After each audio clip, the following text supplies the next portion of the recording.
ma première exposition en 1998, déjà j'avais envie de lancer une boutade aux spectateurs et de faire une rétrospective, alors que personne ne me connaissait. Je m'en suis empêché, mais quand même, cette idée-là est toujours restée dans ma tête. Puis j'ai toujours comme voulu présenter mon travail actuel en rapport, en perspective avec ce que j'avais fait avant. Parce que ça fait depuis 1977 que je fais de la photo. J'ai cliqué avant, mais chambre noire, mon premier vrai Nikon, c'est en 177 que je l'ai acheté. Et avec le temps, l'idée d'une rétrospective me paraissait un peu présomptueuse, étant donné que je suis pas, que je suis pas un vieil artiste à la fin de sa carrière. Et c'est en lisant un livre de Michel Tournier, Vendredi ou les limbes du Pacifique, c'est l'histoire de Robinson Crusoe réécrite. Et sur son île, après un certain temps, Robinson s'est rendu compte qu'il n'existait pas, étant donné qu'il n'était pas perçu par le regard des autres. Alors moi, j'ai cliqué sur ce concept de exister, et Tournier parlait de l'origine latine du mot exister, qui vient de ex sistere, qui veut dire hors de soi, se porter en dehors de soi pour aller à la rencontre de personnes ou d'événements. Alors, j'avais trouvé mon lien pour ce que j'appelle pas ma rétrospective. Ben, l'idée, c'était de présenter des pièces, de choisir des pièces qui pouvaient montrer, qui étaient des liens, qui pouvaient montrer où j'étais rendu maintenant, des choses qui m'ont amené jusqu'à maintenant, si on veut. Je l'ai séparé en 3 corpus, de 77 à 91, où je faisais plus de la photographie. Je cliquais, je cadrais en chambre noire et je présentais l'image telle qu'elle était.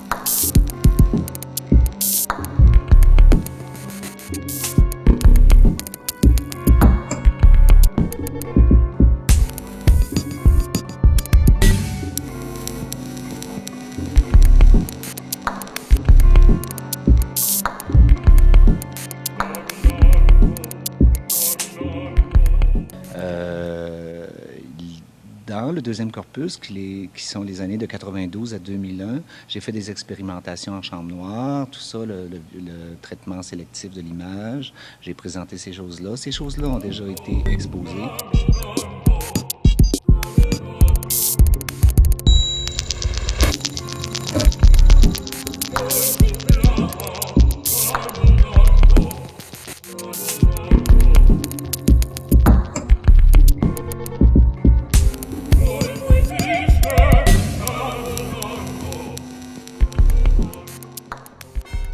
Et aussi, le troisième corpus, qui est de 2002 à 2006, c'est mes travaux récents. Mes travaux récents avec lesquels j'ai travaillé plus avec l'ordinateur, le traitement numérique, les mots, et tout ça par ordinateur. Ma chambre noire est à portée de clavier maintenant.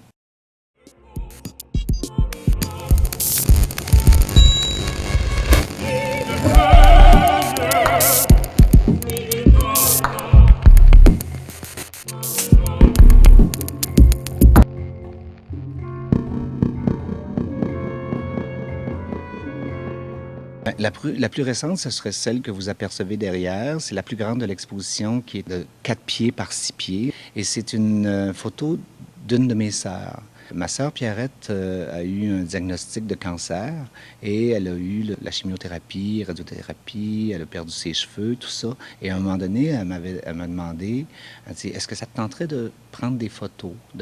Ça me tenterait de faire de la photo avec toi. Mais puis, j'ai dit, OK, parfait. Fait que je suis allé chez elle, on a fait une session de photos, tout ça. Et après, quand j'ai vu les images, j'en ai choisi une que j'ai agrandie, 8 par 12 à peu près, et je lui ai donné, et elle s'est mise à pleurer. Elle était, dans le fond, je pense qu'elle m'a utilisé pour exprimer des choses qu'elle n'avait peut-être pas le langage pour le faire. Alors, cette photo-là est restée face au mur pendant des semaines, mais à un moment donné, je suis arrivé chez eux et la photo trônait à la vue de quiconque entrait dans sa maison. Elle avait fait son processus de catharsis, puis son acte de... Elle s'était réconciliée avec ce qui lui arrivait aussi. Alors, je trouvais ça intéressant de faire cette œuvre-là, en plus de l'image, 2 dimensions, hauteur et largeur, de mettre en perspective son fauteuil à côté. À cause du format de l'image, il y a la présence qui est assez forte de ma sœur, mais à cause du fauteuil vide à côté, il y a aussi l'absence. Mais l'absence est aussi présente que la présence.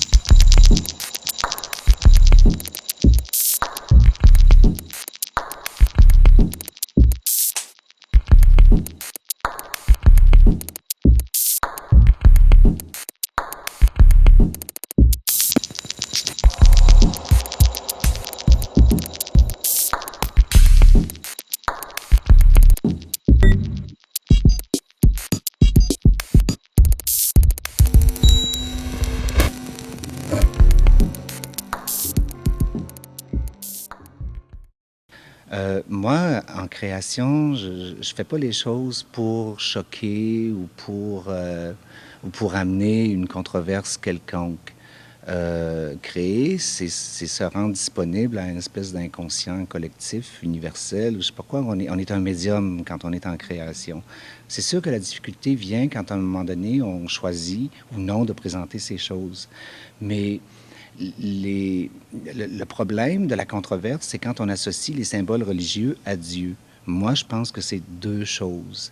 Et si moi, j'ai choisi de présenter des œuvres qui profanaient les symboles religieux, sans vouloir régler des comptes, des hommes d'Église ont profané mes frères qui ont tous été orphelins du Plessis. On leur a pas demandé la permission pour les violer pendant des années et les battre. Et c'est des hommes d'Église. Et on peut dire que c'est pas tous les hommes d'Église qui sont comme ça, mais ceux qui cautionnaient par leur silence, je pense qu'aussi ils doivent être interpellés en tant qu'acteurs passifs de ça.